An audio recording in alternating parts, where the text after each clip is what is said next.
did 2 whole cars. It was me, Dez, and me 3, right? And on the first car, in small letters, it said, "All you see is," and then, you know, big, you know, black silver letters, it said, "Crime in the city," right?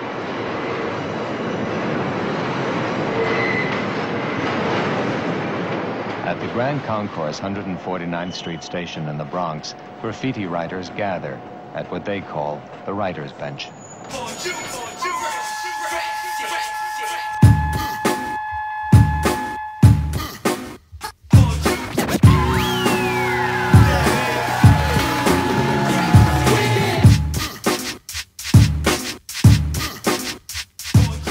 What's good, what's good, what's good? Another episode live from the writer's bench. I'm your man, Kill, holding it down with 2 of my soldiers. What's good, Vic? What's poppin'? Peace. Shout out to the homie Beezo. He'll be joining us in a hot minute. But yo, you know us, we're gonna dive right on in. This week, we talking about what are your expectations of hip-hop in 2014? And what I mean by that is the hip-hop that cats like us in their late 30s, you know, early 40s and on up, the cats that we grew up on, are we still expecting them to make great music? And the bulk of this conversation came from 2 things. You got Falmonch dropping his 4th album, PTSD, and then you had Outkast, my personal not only favorite hip-hop group, but who I think is the best hip-hop group ever. Outkast coming back together at Coachella to, you know, reunite and do their show. And you know, the show was the show, but you know, and why don't you dive into a little bit about what got us on this topic, and just what was your feelings of that Outkast show and kind of what it brought to life for you? Well, the Outkast. Speaking on the Outkast show for me was it was heartbreaking actually. I sat, it was probably like 1 in the morning. I sat and watched the whole show, and I was just like. Like, you know, just watching the show, and I'm sure there's the story that we don't know, because I can't imagine it to happen that way, and that's just what it is. I'm sure there's more to the story that, you know, probably people don't know, but for me it was just like watching that performance with Andre and Big Boy, and just to me, like, I don't know if necessarily the chemistry wasn't there. I don't know if Andre necessarily wanted to be there.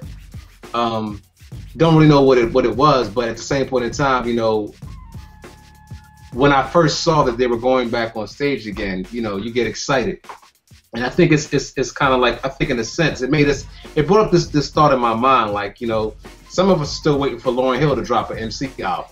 That's dope, and I think sometimes we sit around waiting for, you know, like Kills, like me and Kill talk as far as like the Primo and the Nas album. Like, we're waiting for this thing to get us back in the mix to where we want to get in the mix when it comes to the 90s. And some things are just done. It's just the reality that, you know, it may or may not happen. And reality is, you know, just taking the possibility that it may not happen.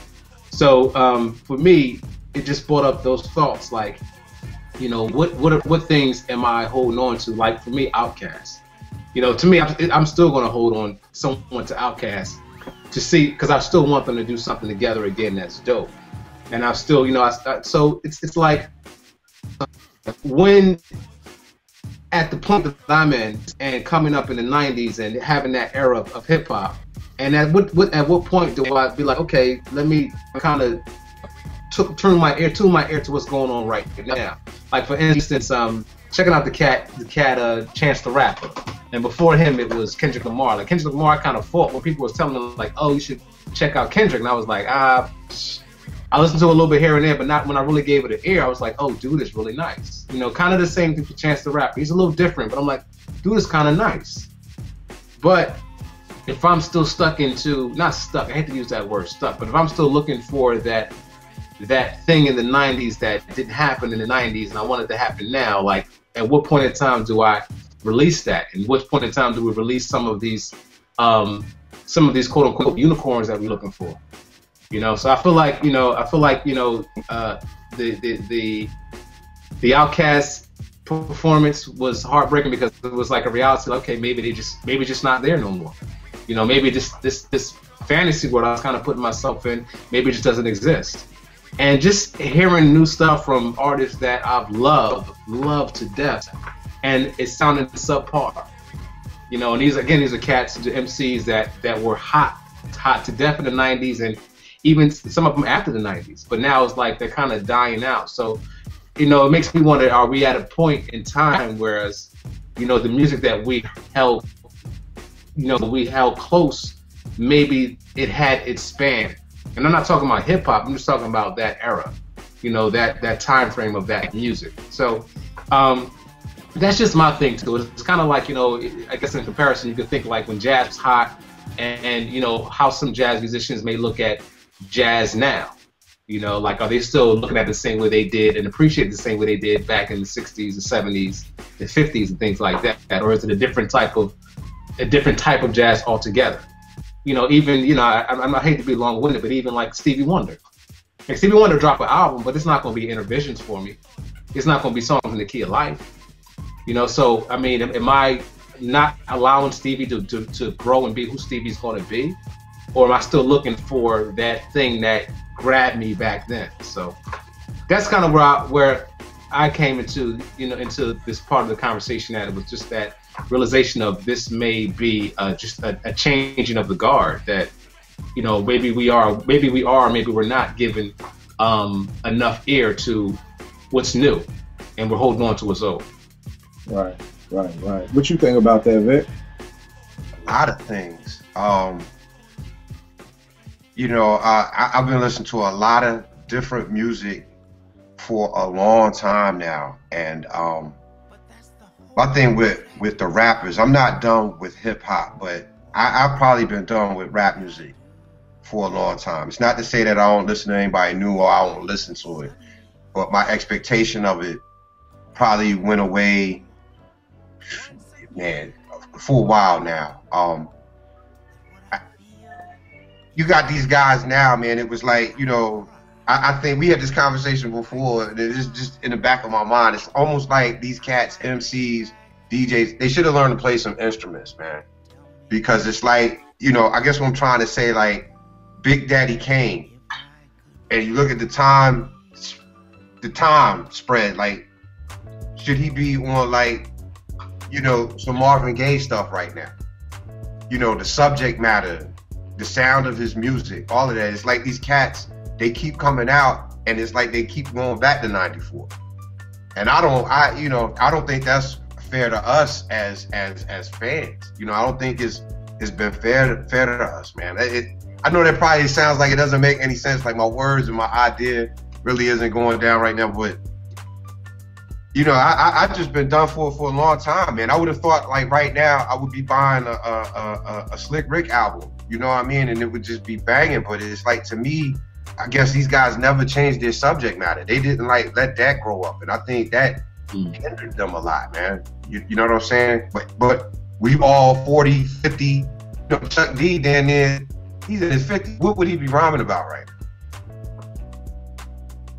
You know, what would be his subject matter? And maybe Chuck D's a bad example. Yeah. Because that dude is just, he's on another level. But, you know, take, for instance, a Nori. You know, how long was that going, how long was it going, you know, appeal to you, man? And I think the hard part is, too, is like, you bring up Chuck, and that's a great example, because I felt like Chuck has always rhymed about what was going on. Chuck would have been rhyming about the Trayvon Martin thing. Chuck would have been rhyming about all this stuff. The real question is, will people want to hear that? Because to me, you know, Public Enemy dropped the album a minute ago. I don't want to, you know, the rapping, man, that's why I had to be specific about it and not hip hop, the rapping, the music part of it. You know, it's not that I wouldn't want to hear what he do, but okay, you know, what I played for y'all earlier, that was New Band. New Band, N-E-W-B-A-N was the name of the group, and they became Atlantic Star. You know what I mean? You got all these groups, even with the jazz artists like you mentioned earlier, or Stevie Wonder. You know, no, you don't want Intervisions, but his new album ain't bad. Intervisions was his young boy stuff. You know what I mean? Now he's an older cat. He's better at what he plays. He's better at putting his music together, and he puts out albums that, if you're a Stevie Wonder fan, it would appeal to you. You know what I mean? But I don't want to hear, you know, I don't want to hear hard to earn. 1, 2, 3, 4, 5. Damn, it's 80 years, 20 years later, and we still on that boom bap. You know what I mean? What have you progressed? Are you, what else you got, dog? What else is in the bag, man? I guess that's the good question, because I've always said with Gangstar, and I mean, Guru said it himself, I think on the intro Moment of Truth, was it's always been the same formula. It's gonna be dope premiere beats, Guru rhymes. It's like, that's Gangstar. So like, for instance, a lot of cats didn't like The Owners, the last Gangstar album.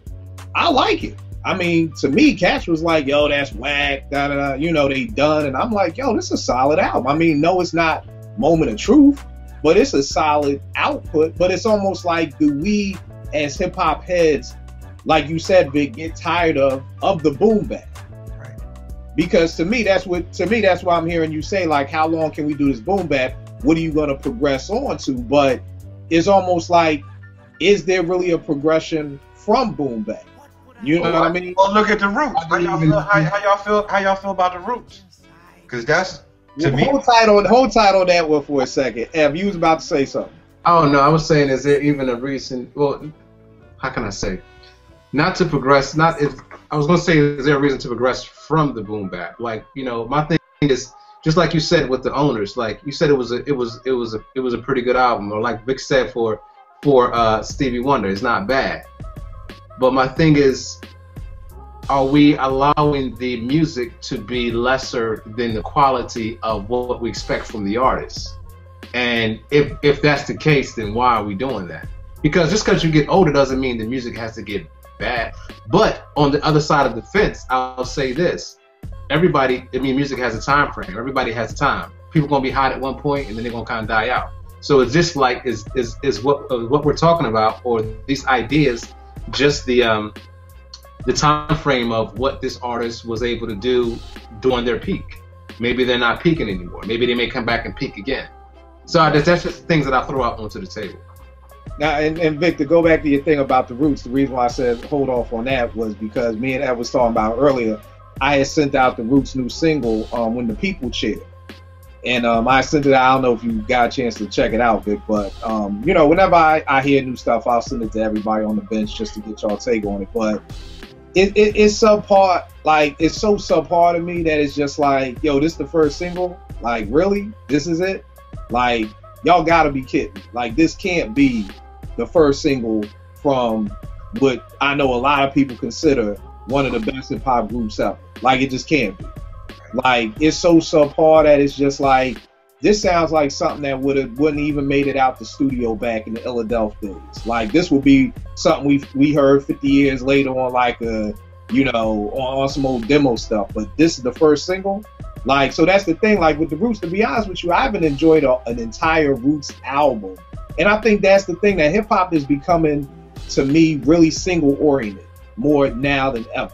You know what I mean? Because I can't say I've enjoyed a whole Roots album for probably 2 or 3 albums. Well, it's a lot of money involved in it. I mean, I could use another example, man, for y'all to go in your mind.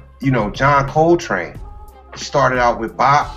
Then it went to hard bop, and then he went into avant-garde and lost a whole fan base. But he grew musically, and had he not did that, we wouldn't have had Love Supreme. For the people that stuck around for it. You know what I'm saying? So my question to y'all then is, if your favorite MC goes down that road, like for example, the dude from Diggable Planets, what's the other cat? He's on some whole other left field shit, right? Ooh, excuse me. He's on some whole other left field stuff right now. So, are you willing? Are you daring enough to see your artists go there? Or is it just you know what, 94, the boom bap, a sample, and 16 bars, and other than that, I don't want it. I feel like definitely. I mean, I think this is funny because this kind of reminds me of another writer's bench joint we did on fans. And as a fan of people's music, yeah, I'm gonna walk that walk with them. I'm not gonna just be like, oh, they ain't bringing it, so I'm done with them altogether. I'll walk the walk with them, but I'll walk for a certain amount of time, because everybody's not going to, you know, walk that walk and come out with a Love Supreme. Some people are going to walk that walk, and it's only going to get worse as it goes out. I think Q-Tip's jazz album was magnificent. I mean, which one is that? Come On, the Abstract? Yes. But Come On, Abstract is old. It's old, but I'm saying as far as he went another level, and even the but that's not necessarily. You can't say that in sequential order, because that album was actually done way before Q-Tip's other solo stuff was coming out. It just got shelved. Like, because he went in another direction. Yeah. And they were like, "What is this?" So he went back with what was popular, and did with, you know, the record company and the people. Oh, I just want to hear, you know, Lucky Lucian version '89. You know, and well, I think the thing with the Tip thing, it's one, to answer your question. My biggest thing is that, yeah, I'm willing, like F said, I'm willing to take that walk with you. I mean, for me, and I think for most hip hop heads like us, all I want is dope music. That's all I want. That's really the moral to the story. That's all I want. So when Outkast is a perfect example that went for more of a boom bap, you know, each one of their albums sounds different. And like you said with Coltrane, they lost a lot of fans along the way. I had a lot of friends by the time they got to Aquemini, people was like, nah, I don't mess with them. They on that space age stuff or whatever.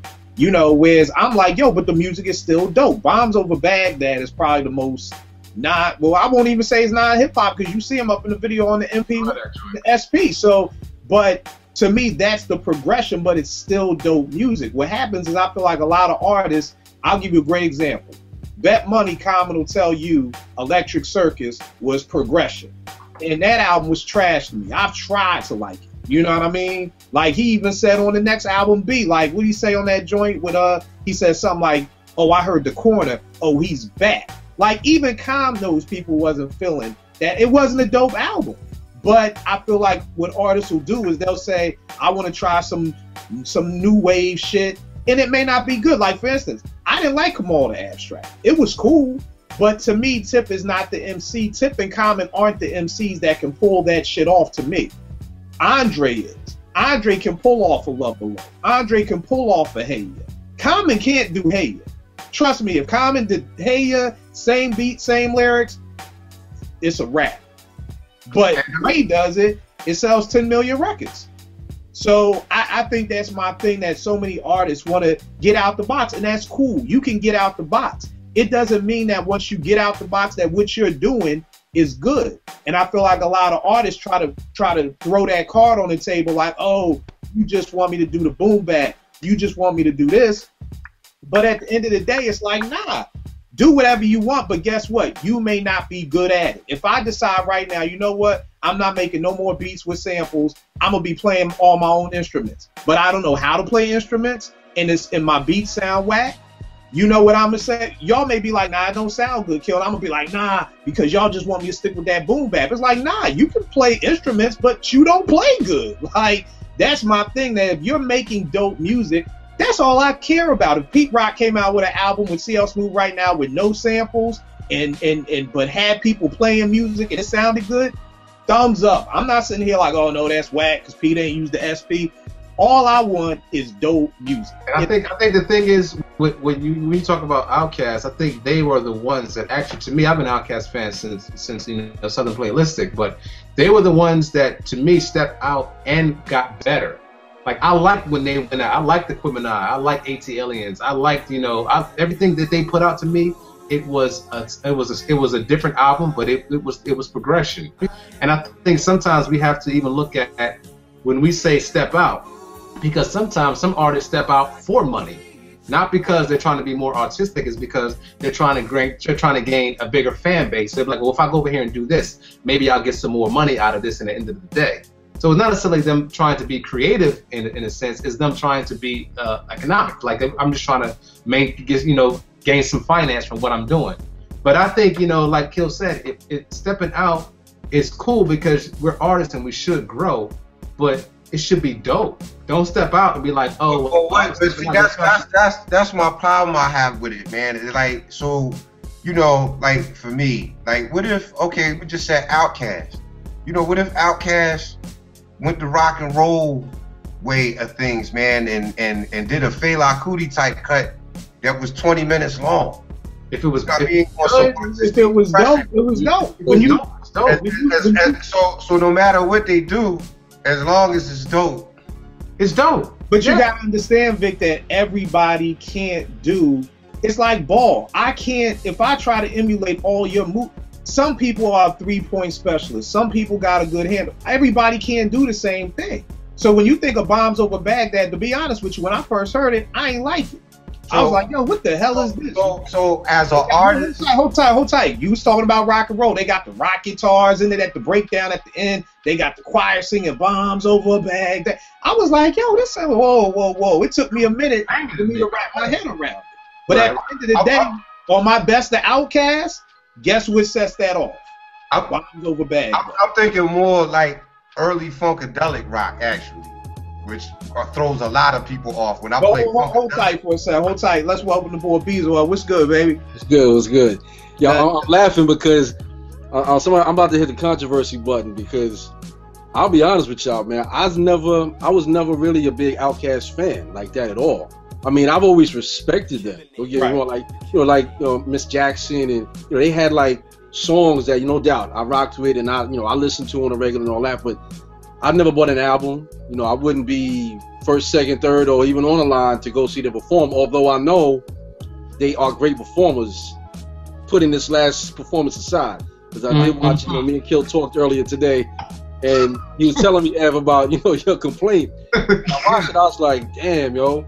I mean, the first thing that caught my eye about it was Dre's outfit. Overalls, a hoodie, and a baseball cap. Like, when Kill told me about it, I'm like, yo, I don't know that I've ever seen Dre in a fitted hat, yo. I'm like, man, again, I'm not a huge fan, so maybe I'm not the best, What was he supposed to wear? Comment on that. What's that? What was he supposed to wear? No, because I can answer that question for you. George Clinton just did one of the bangingest funkadelic concerts right up there at that little theater, man, and the dude had on a suit. But look, it's not about the attire. It's about this. We're talking about Andre. Andre always said, I dress according to how the music makes me feel. There you go. I dress according to the music. Okay, and so he had on baseball caps. Let me finish. The music has been out for a while, so he's already dressed according to what that music is. Mm-hmm. So him to come out the way that he is now is not. It's in conflict of what he said. Man.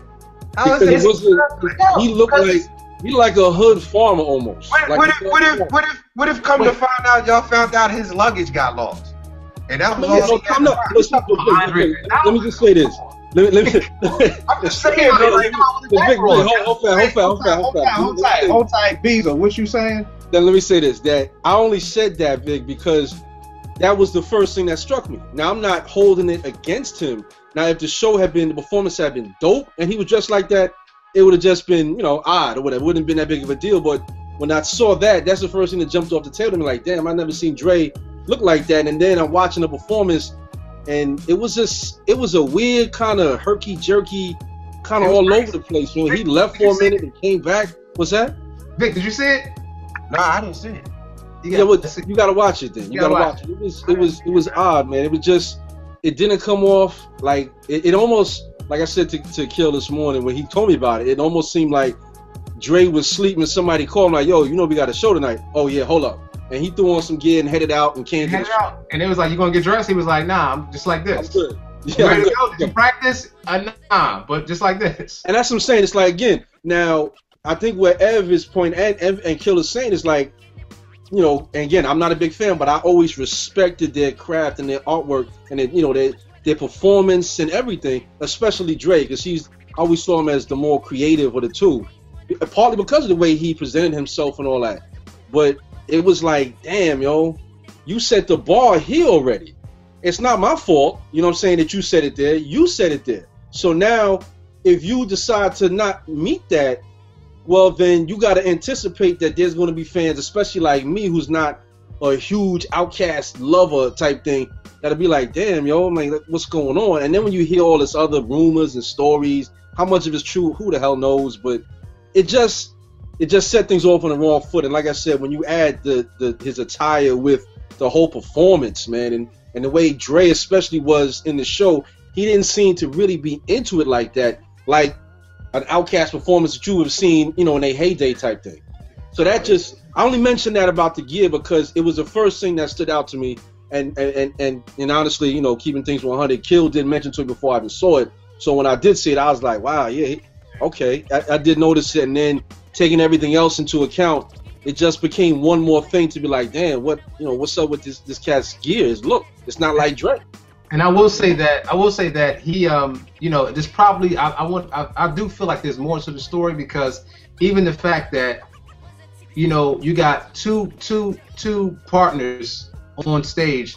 One has a cordless mic that's clear. One got a corded mic that's not. Right. Something is right. Wrong. I'm not saying between them. I'm just saying there's something else going on that we don't know. I'm glad you brought that up, Ed, because Kill had mentioned that to me too. And then when I saw it, it made me think back to Kill when we was at Morgan and I was working with A-Math and Shabazz and with Luke, and we would open it up for like, you know, cats was opening up for like Mobb Deep one time and different real cats. And it was one show where Pete and CL and Pooh was performing, and we were there for sound check, and Pete and CL and Pooh Bah, they all had their own cordless mics in a case, in each individual case, and one was labeled on the case Pete Rock, one was labeled on the case CL Smooth. So that let me know, like, and I remember my man Dio, who was a manager at the time, he was back there behind the sound check, and I'm talking to him, and he was like, yo, he was saying something about the mic to one of the other cats, like, no, that's Pete's mic, and they wanted to test CL's mic. So my point being that, yo, a microphone for a performer on stage is like, that's like your wand and shit, man. That's like, you know what I'm saying? That's like, you see cats coming out there with, who was it that had like a gold mic, or Snoop or somebody like that had the gold mic with all the decorations on it. Oh, so it's a couple of them cats, guys. A couple cats do that. Maybe they holding a work action, man. And you know, they just look, y'all, the industry, the fans didn't let us get to do what we wanted to do, so we just gonna come up here and just go through the motions. And I'm serious about that, because if you look at, like, let's get into R&B music. I'll just take Funkadelic for example. And they brand, it was Parliament, Parlet, it was Funkadelic, Parliament, Funkadelic. They went through all these stages. When they were Funkadelic, that's when you had your Maggot Brain, 20-minute long guitar solo. This is in the era where the record companies really didn't know, we don't know what this is, but you know what, whatever. You know what I'm saying? And then as the music got popular and the money got involved in it, the songs started to shrink down, the topics got real cut and dry. You know, we're gonna have to have this look so we can have these concerts and these people, you know, we gotta get other fans now. You know what I mean? Maybe that's what's going on. The one thing, my point I was trying to make initially was that I think in terms of the whole topic that we're discussing here, I think that it's like when you look at a group like Outkast, you know, they were like that next generation of real hip hop with a different sound. You know what I mean? Coming from the South like that. And it's like, of any of those groups, you look at a Nas and some of those type of artists, they're almost slaves to the music that the producers they select give them, and that they pick and choose. You know what I mean? There was a time when you knew Nas was going to be making this sound of music or whatever. So for Outkast, like I said, they had set their bar to this point. So it's almost like, damn, if these cats who epitomized a new creative side of hip hop coming from the South, but it's still being hip hop, you know what I mean? Still being real hip hop, that it's like, damn, if these cats are going through the motions and seem to be lacking the fire that, you know, they once had, what does that say for all of hip hop? You know what I mean? It's like, damn, yo, that to me is what bothered me the most about what I saw. Yeah, that was a heartbreaking point myself that I got. It was, I came to the same conclusion, saying like, gosh, you know, and it wasn't just them, it was them and it's like other stuff that I heard throughout that week, and I was like, yo, I don't know what's going on. So let me ask y'all this then. What do you think it is, or why do you think it is that these cats that we grew up on, rappers from the late 80s and the 90s, can't make dope music anymore? Beezo, what you think it? What you think it is? I mean, that's a deep question, man. It's almost a whole show in and of itself. But to be as quick as possible, I think that part of the problem lies in the fact that once it's like it's one thing to be rich, to just be born rich and never know what it means to have nothing. You know what I mean? It's one thing to have something and wanted to hold on to it. It's like watching this Pistons 30 for 30 thing, and they talking about the difference between Isaiah and Bill Laimbeer. One had money and one didn't. And it's like one is fighting to get something he never had. The other was fighting to keep what he had. So it's like these artists that we came up in from the 90s, they established a fan base. And again, keeping in mind, like we've all agreed, that the hip-hop fan base is very fickle and is not the most loyal fan base out there. So it's almost like in order to stay relevant, instead of just concentrating and focusing on, yo, we are going to make the next hip-hop songs in the key of life type of shit, we're going to do some next level, just real dope music and not worry about who is accepted by, who is not accepted by. We're just going to make good music because that's what got us to this point. And I think that's the part that troubles me the most, is that, yo, you got to the level of stardom you are because of what you were doing, you know, the sound you had and the fire you had. Now, yeah, it's hard to keep that same fire in your belly, but it's like they start becoming, they go away from making the music for love to making the music for love of money. You know what I mean? The meter starts switching from one to the next. And then it becomes a thing where you don't want to be the guy in the room to stand up and be like, whoa, whoa, whoa, there's something going on. I don't like what's going on here. Y'all bugging out. No, because they're afraid of being kicked out of the room. You know what I'm saying? They want to say Kanye with the whole want to sit at the table thing. Once you got a seat on invite, them cats ain't trying to get up. They're not trying to get up and go to the bathroom and lose their seat because they've seen other artists fall back. So I think what happens is these artists, like Alicia Keys is the perfect example. She was a dope artist, writing her own music, playing some home music, and then she comes out with that last album that to me was just pure trash. It was just commercial, watered down garbage. Maybe 1.5 songs on there I could rock with, because now she's making music for money and for the fan base, not for her fans, not for her core fans, but for a new fan base and more money. And I think it comes from that, where you got those artists we talking about co-signing artists that in their heyday, they would have scoffed at. They would have shunned him. They would have, get out of here, he's corny, he's whack. And I go back to Puffy. I think Puffy broke the ice when he put Biggie on the track with the Brat, you know what I mean, and made it okay for real, quote-unquote, real hip-hop artists to work with hip-hop artists, you know what I mean, which was the Brat was when she first came out. She was right there with Criss Cross and them type of groups. And I think that mindset of not wanting to lose what you have, you know what I mean, and willing to do whatever you have to keep that. And that means making a whole other style of music that was never a part of you, then that's what it got to be. And I think there's too many of those artists from our heyday, man, that they fell victim to that, and they just decided to go that route. What you say, Vic? I agree with Bees, man. I think, and then on top of that, I just think us as fans, man, I think it was a good run, and we just got stuck on stupid, you know, and I gotta keep hearing the same old thing over and over again, and we just, you know, the fickle fan part, we didn't allow for a lot of artists to just grow, you know. Yo, let me jump in real quick. I think it's so funny because from talking to Beezo and F so much, I'm sure both of y'all have heard this, but my first thing is that, number one, I think a lot of these rappers can't make dope music because they're involved in so much other stuff.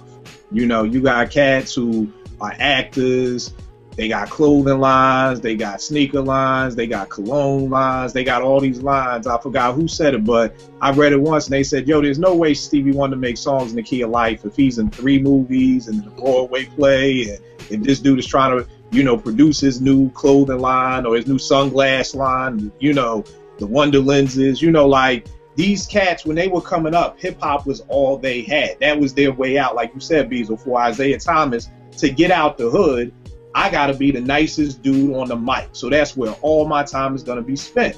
And I mean, even for myself, with all the things that I do, my time is usually divided by what's making me the most money at that moment.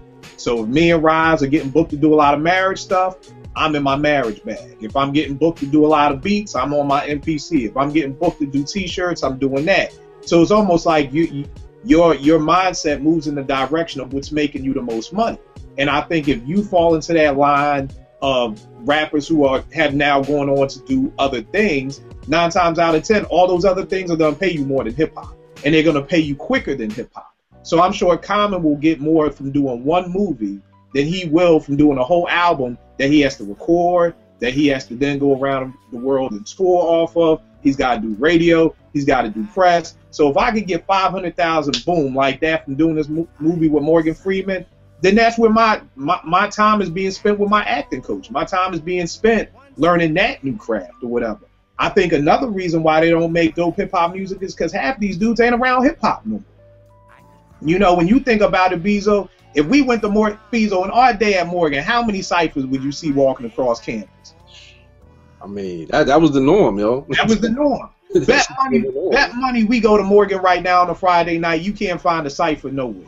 No. So it's just in the 90s, these dudes were around hip hop. You got De La Tribe, you got the Native Tongues probably all chilling with each other over each other's house every day. Yo, listen to this rhyme, Tip, what you think? Yo, listen to this rhyme, Drez. Or, you know, those 90s, everybody was around each other. D&D, think about it. Think of all the memories and how much dope hip hop was made out of D&D, probably because of all the people who were around. Like, yo, I got a session with Buckshot tonight. I know I got to come with a crazy verse. And then my last thing is, at the end of the day, I feel like every group to some point had a formula.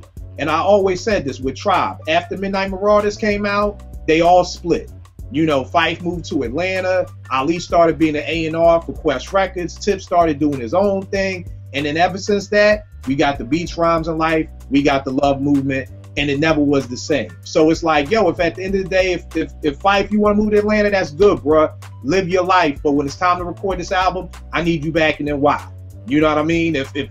And it may just be my superstition or whatever, but I'm like, yo, we used to make records at my crib. Let's go back to my crib. We gotta be together to make good music. We can't be in 3 separate states doing 3 separate things and then thinking we're gonna still make the kind of music we made being all together. But those are my 3 takes on why they can't make good music like that. What you got for me, Ev? Well, my things are, I think one is when you displace yourself from whatever your source is. And if for your music, if your source is your environment, and if you switch your environment, I think that has an effect. Not saying that people shouldn't move forward with their life. I definitely think that, you know, they definitely should do that. But I say when you do that, you just have to be conscious of your new environment. Because if you're in inner city, whatever, and that's your source, and that's your source of what you write about, and you move out of that area and you go somewhere else, then you have to find another source, or you have to go back to that source when it's time for you to write again. I think that could play a part, unless you're writing about something different. I think another thing too is just like, you know, if you have 4 albums, and say if you're an MC or anybody and you're writing a song and you got 3 verses for each album, you got 10 songs on an album, at some point in time you're going to get to a point it's going to be a little bit difficult to find subject matter. So I think subject matter plays a part too, unless you're like a person that's really good about, and I'll give Kanye this, really good about wearing their life on their sleeve. Everybody's not good at that. Some people are good at telling a story as far as what they're seeing or what they've seen outside externally. But some people, like I said, Kanye, he'll give you his internal story. So unless you're able to do that, so where you move doesn't matter, because you're always going to be telling your own personal internal story. But I think, those are my things. I think subject matter plays a part, and I think the environment plays a part. You can't necessarily tell a story about the block if you're not there. If you just go on the Saturday, it just doesn't, you're not necessarily living it. Like, we go back to, just sometimes you got to live things before you can write them down. And if you got a clock on you called the label, and they're like, yo, we need that album in 3 months, then you got to hurry up and rush that out. But you don't have time to necessarily live it the way you the way you could have lived it before you put out your first record. Right. I do think one thing real quick that plays a part, and you just kind of mentioned it there, Ev, is the labels in terms of what type of artists they started looking for. And I do think, what Puff did to the game, I don't think it can be underscored in terms of how big an impact what he did, taking literally a street artist that had street credibility, a love from the hood, and was coming up in the underground. Because let's not forget, Jay-Z, Nas, and Biggie, and Wu-Tang all came straight out of the underground scene in New York hip-hop. You know what I mean? They straight out to so-called underground. And that used to be the viable avenue to find new artists. Even Eminem, for that matter, came out of Detroit's underground and they whole crew. And even a cat like Jay Dilla came out of some of that same tunnel. You know what I mean? So it's like it's like cutting off the tree at the roots. You know what I mean? You can pull up some shit, you can cut the grass, but if you don't pull it out the roots, it's gonna grow back. But when you dig out of the roots, and I think that's what happened, when they took the underground scene away and you took these underground artists and made them almost pop artists, I think it completely changed the game, because now the underground artists are slowly trying to become those pop artists. So as that continues to happen over the course of years, it depletes the nourishment, whatever you want to call it, in the underground, in terms of it being a viable source to get seen, to get found. Because I'm sure y'all all would agree that it got to a point, I can't even throw a date or year on it, but it got to a point where an underground artist, you would just automatically smack with that label of being that type, and you're never going to really ascend to anything beyond that unless you just completely change your style up and you become another person, like MF Doom, for instance. You know what I mean? That's who he is. You know what I mean? I don't know that he'll ever, even he can do all the guest appearances he wants, but at this stage, that's who he is. And unless he goes out and makes a pop song with whoever, you know, Christina Aguilera or something like that, he's gonna remain in there. But I think that the labels had a hand in just depleting, making the underground scene just almost non-existent, man. And like you said, Kill, the ciphers, there's no more ciphers. I mean, my God, I can remember going to the Village back in the day, and I knew, this is back when I used to MC, I knew I could just look at a cat from across the park in the Village, and you see a cat with a composition notebook, you know he's an MC. And you just step to each other, and you want to talk up, and then you're going to start going at it, throwing rhymes at each other. That shit ain't happening no more, man. And that was the essence of hip hop, man. That ain't happening no more, man. That's dead. That's dead. I think the labels had an indirect hand in that. Yo, let me say this, because one of the points I was saying about, you know, Cash just not being in hip hop. Did any of y'all see what Raekwon said about the Keep Watch joint, the new Wu single? Nah. All right, it's a quote. I hate it. I don't hate shit, but I fucking hate that record. It ain't the gunpowder with my brothers are spitting, it's the production. And I ain't even shitting on the producer because he's one of our soldiers. But if it ain't where it need to be, it's 20 years later. We talking about a whole new generation that's sitting here representing, making fiery shit. And you telling me that we coming out with some mediocre shit? That ain't part of our plan. Then he goes on to say about RZA, he says, as far as RZA, I respect him, I love him. The love ain't gonna go nowhere, but you ain't in this music world no more. So to me, you need to take a back seat and respect the niggas that's playing the game. I'm always out in the field finding out what's going on with the new, period. RZA's a coach who won rings back in the day, but now your team's in 9th place. It's time for a new fucking game plan. You know what? I kind of respect that, son. But you know what, Kill? It goes into what you had said. And so kind of with the conversation we had, one in terms of like I was saying, like Ray don't rock with RZA, man. He don't fuck with the dude. Part of my friend, he don't mess with the dude like that at all, man. And maybe that's why. But that's an ill analogy, like a coach back in the day. Yeah, but to me, it's just when he's saying, yo, you're not like you in Hollywood, bro. Like I'm in the streets. But and my biggest thing with hip hop, and I guess it goes into my next question. My next question is there are there any artists from our era that we are anticipating an album from? You know, like, you know, we kind of talked about it, how I said, you know, I'm really not anticipating this new Wu album, or, you know, I'm not anticipating this. Is there any anticipation from any artist that we grew up enjoying and loving that we still look forward to? Because it was funny when I saw this right before I was coming home, and I was just like, yo, that's bug. Because to me, like what Ray said, that's some mediocre stuff. Like, to me, that's what hip hop is. Everything nowadays with hip hop is like three mics to me. It's not whack. It's not like, yo, this is just the worst thing I've ever heard. But yet it's not incredible. It's just, everything is just right here at a 3 mic, and it's mediocre. It's just what Ray said. So when I heard the Wu song, I was like, that's all right, like, whatever. And it's just so funny to hear Ray say the same, like, yeah, it's mediocre. And I almost feel like Now that Ray said it's like a game of taboo now. Like now everybody can say it. Like once the artist says it, now it's like, oh, it's okay for me to say it. But Vic, is there anybody from the 90s that we grew up on, hip hop wise, in 2014 that you're anticipating can put out a great album? That you know when the release date is, you got your money in your pocket. Nah, like I said earlier, I was done with it a while ago, man. I mean, I get on and peep some of the singles every once in a while, but as far as a whole album, man, I mean, you know, how I'm looking at it is, okay, you know, I'm 43 now. You know, I hope this cat don't get on here and we still talking about blue and cream Wallies. You know what I mean? That's it. You know, I don't want to hear that. And as soon as they go into that, and I know, I'm like, this dude is the same age as me. You know what? I'm done. And I cut it off right then and there, man. And I've been doing that, I guess, for the last 5 years now, man. So now let me ask you this, Vic. Is that because it's not speaking to where you are in your life? Not so much where I'm at in my life, but you know, I ain't you know, I'm grown up. Right. And that's why I was asking, because it may be a dude your age who's still wearing blue and cream Wallies who that speaks to. So that's why I was saying. I mean, I still have a fresh moment every once in a while, but these dudes is doing whole albums, man, and it just, you know, at the end of the day, it's like, damn, man, he took me right back to '91. Like, what's going on now? Can we get into that, man? Can I get a Trouble Man album? Can I get a What's Going On from this cat?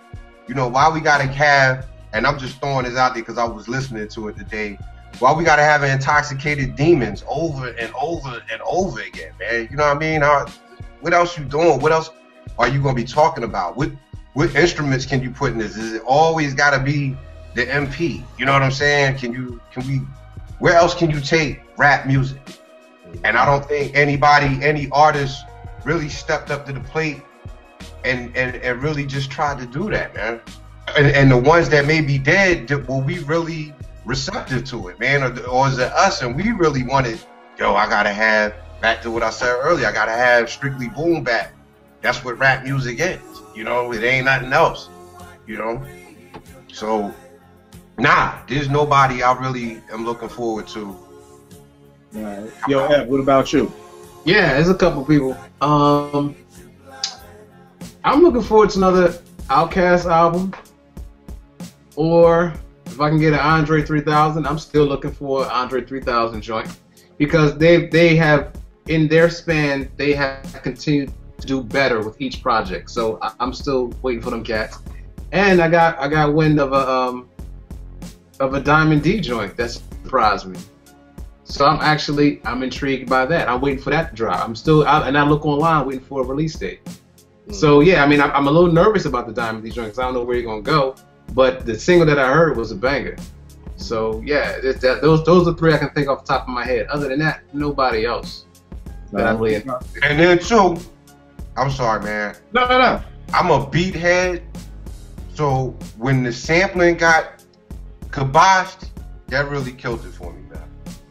That really just killed it for me. When these dudes couldn't go out and chop and loop and find stuff and get real funky with it, and the beats to me just got real generic. Like, now y'all are beat makers, you might have been with Vic, it got a little bit, you know, it's complicated, but to me, you know, when the sampling went away, man, it just, I was like, all right. Now hold tight, Beezo, I'm gonna come back to you, but Vic, I want to challenge you on that, because you just said, can it grow? But then you say once the samples left. You know what I mean? So it's kind of like, and the sampling is a part of growing, because it's like I always tell Ev, you can still find stuff. No, but what I mean is like the progression. Like you said, the progression may have been in the beginning. Like you said earlier, you know, if some of these cats would learn how to play instruments, it's like the beginning of it was sampling, because cats didn't know how to play instruments. But now, 20 years later, you know, I think that too, and just to go on my mind, okay, along with instruments, you know, get past James Brown samples. I mean, I don't think nobody's really sampled James. I don't think nobody's. Yeah, I'm talking as far as, I'm just using that, but get past. You mean that style, that sound, that soul. Get past these real basic. Everybody got that record sample. Oh, okay, I know what you're saying. You know what I mean? Go in, and if you like Jethro Tull, sample some Jethro Tull on your shit, man. If that's and to me, there's a lot like with Dilla. Like Dilla is not like the stuff he samples is not your, you know, average. And if you listen to techno, you'll hear Dilla. Right, but what I mean is that's not your average. Like you saying, get away from James Brown. Like, you know, some of the stuff that Premier sampled, I see the record and I'm like, this dude really just took 2 seconds off of, you know, some random record or whatever like that. But Bees, is there anything that you're anticipating in 2014? Well, now I am. And I've just brought up that Diamond D. I forgot all about that, but that says something in and of itself right there that I had heard about it and time has gone past and I just completely forgot about it until just now. But the Wu-Tang joint, I am eager to see, but for different reasons. I mean, that's more, I'm eager to see how that marketing strategy works. You know what I mean? So not the regular album, you're talking about the museum one. Yeah. I mean, I want to hear that too, but I'll be honest, nah, not like, because I mean, you know how it was, Kill, when we was back in Morgan, man. I mean, like I said, I remember when Main Ingredient dropped and making sure that day that I had taken time out of my day to make sure I could get downtown Baltimore to the record shop and cop that joint and make sure I had enough time in my day. So I had allotted time in my day to listen to the entire album from beginning to end, me and Sha together. You know what I mean? It's like those days are gone. And that's not because I don't have time now. I'm older. I got a family and all that stuff. It's just because the music, it doesn't move. I mean, think about it.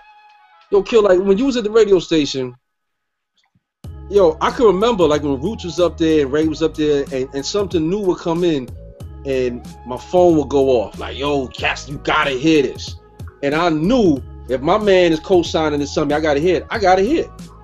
Now I get a text message from my same dude, my cat Roots, hit me up, yo, did you hear the J Electronica Jay-Z joint? And I'm like, oh, nah, I ain't hear. Let me go check it out.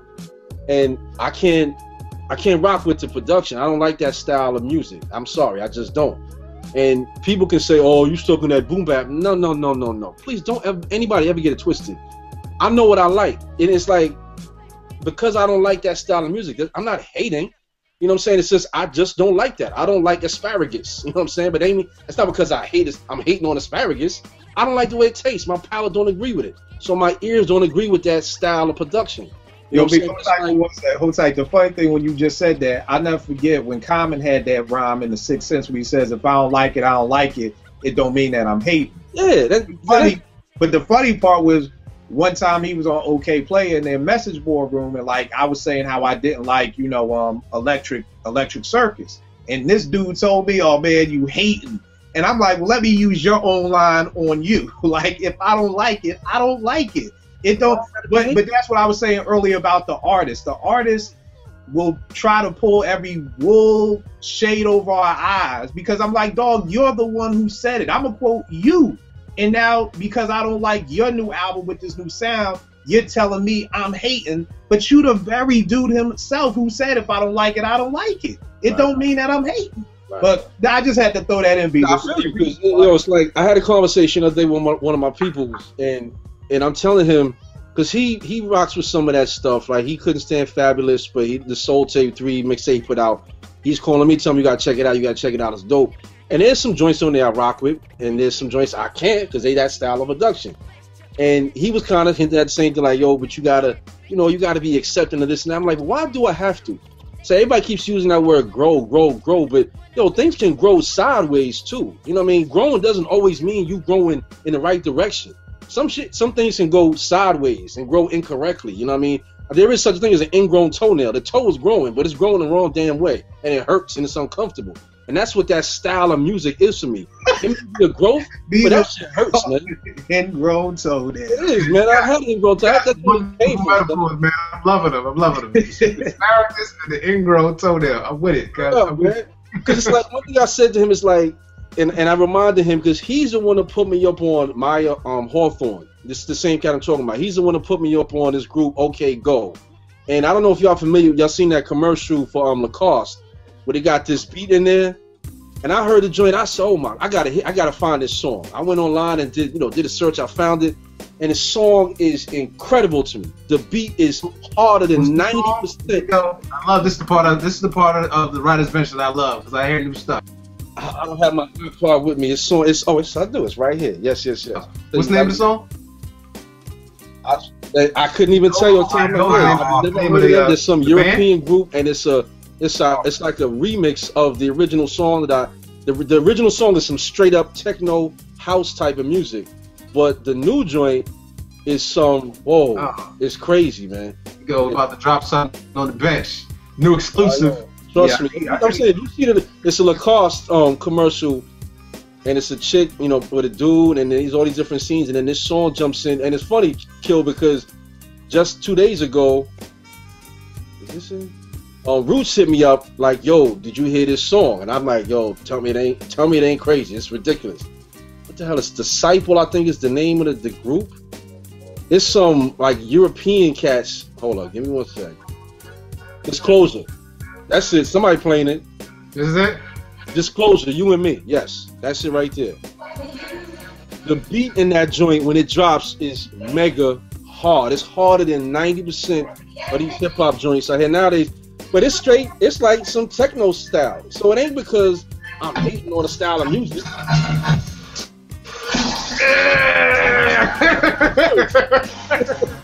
know what I'm saying? It's like that's it. Listen to the Kanye, not the what's the album he did with like John Legend's on there. He got it's his artist.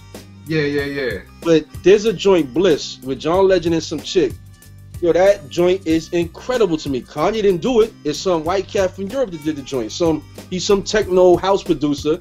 I went to listen to his SoundCloud page, and everything else this cat got is straight house music, which I hate. Okay. So let's go back for a second. I don't mean to make this long. What's the name of that track again? You and Me by Disclosure was the name. I was just playing the Lacoste commercial. You and Me by Trust Me. And if you listen to the whole song, yo, you hear it there, but it does it again, yo, the beat knocks. And I'm talking about the drums and Kill, like, the type of producers we are. Trust me, you will love that joint, yo. The joint is hard, but it's and I think you make a good point in saying, like, I was going on Twitter with my man Rollo and my man Ken the other day. We were just going back and forth, and like I was trying to explain to Rollo, it's not that I'm stuck in the 90s, or he was like, you the hip hop tea party, you just want things to stay the same and don't ever change. And I'm like, dog, that's funny. That's some cold-blooded. Yeah, that's funny though. Yeah, I said, dog, I just want dope music. Like I feel like that's the misconception. The misconception is Jay-Z always saying, oh, y'all want another Reasonable Doubt. No, I don't. I just want you over some dope beats. I want you on your A game on the mic over some A game beats. That's all I want. That's it. But it's like, again, these artists, they want to try to, because they box themselves into a corner, they're trying to box out themselves out the corner. Like, well, nah, so what, I made that joint. You just want Reasonable Doubt. Or you stuck in the 90s. Or you this. Motherfucker, I'm 40 years old, B. You ain't gonna tell me what I am and what I'm not. I just want dope music. You can do all these little tricks and spins and I just want dope music. I don't care if it's coming from a 12-year-old rapper from the west side of Baltimore or if it's coming from Cool G Rap. If it's dope, it's dope. It's the same way me and Ed was talking about Chance the Rapper. I got put on to him. I've heard his name all the time, never paid him no attention. He was on that show I was telling y'all about last week, Chicagoland, peeped it. I was like, yo, let me download the new album. I'm like, yo, I rock with this album. I hit Ev up like, yo, I don't know if you want to like this dude. He kind of different. And then he hit me back like, yo, I like him. Like, and that's the thing. I'm not like, oh no, I don't, Chance. Nah, if you dope, you dope. I ain't never gonna front on nobody.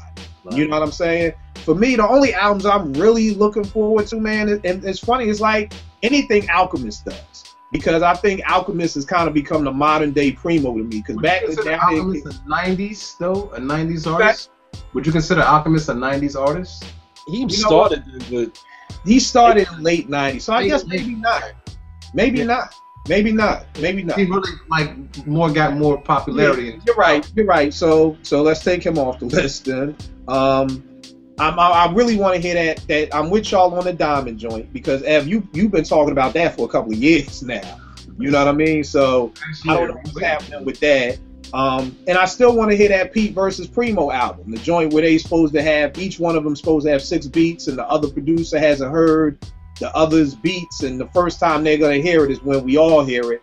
So I think that could kind of get that friendly competition going with both of them. So I think that could be dope. But to really answer the question, I'm not anticipating anything. I mean, the only album that I kind of am anticipating from a MC, but it's with an asterisk, and I like what you said earlier, Ev, these unicorn albums. You know, like, is it ever really going to really materialize, like a Pegasus album? Like, do these things really even exist? Like, it's a myth. But like you said, you got cats still waiting on Detox. You got cats still waiting on, you know, the Primo Nas album. You know, cats. I see it on Facebook. People, oh, yo, Nas said after this next album he's gonna get with Primo. I'm like, dog, it'll be like 2020. You know, Naomi will be going to college. Like, nobody wants to hear that album then. But the album I am anticipating with an asterisk is Common's Nobody's Smile. And for the simple fact that he's supposed to be talking about the issues that's going on in Chicago. But my challenge to anybody who knows Com, or if Com watching himself, you got to go to Chicago to make that album. You can't make that album in Hollywood. You can't make that album in Brooklyn. You got to go to Chicago. You got to take some time out your filming schedule and say, I'm going to spend 6 months to a year in Chicago. Me and No ID, I want you out there talking to them kids in them schools. I want you at some Boys and Girls Club. I want you at some funerals. If you're going to say this album is Nobody Smiling and you're coming from the standpoint of the violence going on in Chicago, my nigga, you got to be in Chicago. You're going to have to live in that situation. You cannot do that album from Hollywood talking about Nobody Smiling, because all you're going to be giving me is the same headlines I get from the newspaper. You know, like, so that's the album I'm anticipating if it's done that way. If it's done in Hollywood, I mean, you know, I'll listen to it, but it ain't going to be like you said, Beezo. It's not going to be like, oh, let me take some time out my day and nothing like that. I will say this, Kill, because I mean, we had this conversation the weekend I came out there, and we were talking about Wu-Tang. Like, we was kind of going back and forth of whether or not they could recapture that if Ray is in over here and Riz is over there and whatever. And I will say, I didn't necessarily agree with you at the time. I don't think that it's impossible. It is still possible, but I will say this. I remember when me and Shah did the joint for Lauren, and it was in the studio down in the Village on Broadway. And I'll never forget when cats walked in there and they were like, yo, this is where Mobb Deep did half of the Infamous album. And having heard that moment, it's like, wow, that kind of changed your whole attitude and the vibe in the room. Like, for me and Shah, like, damn, to know that we here in the same studio where them cats made one of the illest hip-hop albums, at least I'd still say in the history of hip-hop, you know what I mean? It's just like, so that does, the energy and the vibe and all that does play a part, man, you know what I mean? And like you said, if you become so detached from that energy by you focusing on this, that, and the third, it's like you said, man, if you a ball player, you know, if you playing ball and you came into the league and you was hungry, you was focused and you was going hard every day, and now you got all these endorsements, you running around making appearances, now you got a clothing line, you rapping. Because Shaq, to me, was a perfect example. He's a Hall of Famer, but Shaq could have been probably the greatest center of all time if he ever worked at being the greatest center of all time. He wanted to win, don't get me wrong, but he didn't focus solely on that aspect. I want to be the greatest center of all time, so I'm going to keep that mindset throughout my whole career. Whereas Kobe, you can see, has always, from day one, I want to be the illest. I want people to look at me and compare me to Jordan. And maybe if I'm lucky, say I'm better than Jordan. You can see it's always been his focus. And I think those two are like perfect examples of what you're saying. Yeah, Shaq was able to do some of it. He was able to go to Miami and win with Wade, but he never developed his game like he should have because he was doing so many other things, man. Whereas Kobe has had one thing on his mind, and that's being the best of what he's doing and winning. That's it. Damn anything else, and you see it to this day. And so the thing I agree with you on that. And the thing is with ball, Kobe's making 82 mil doing that.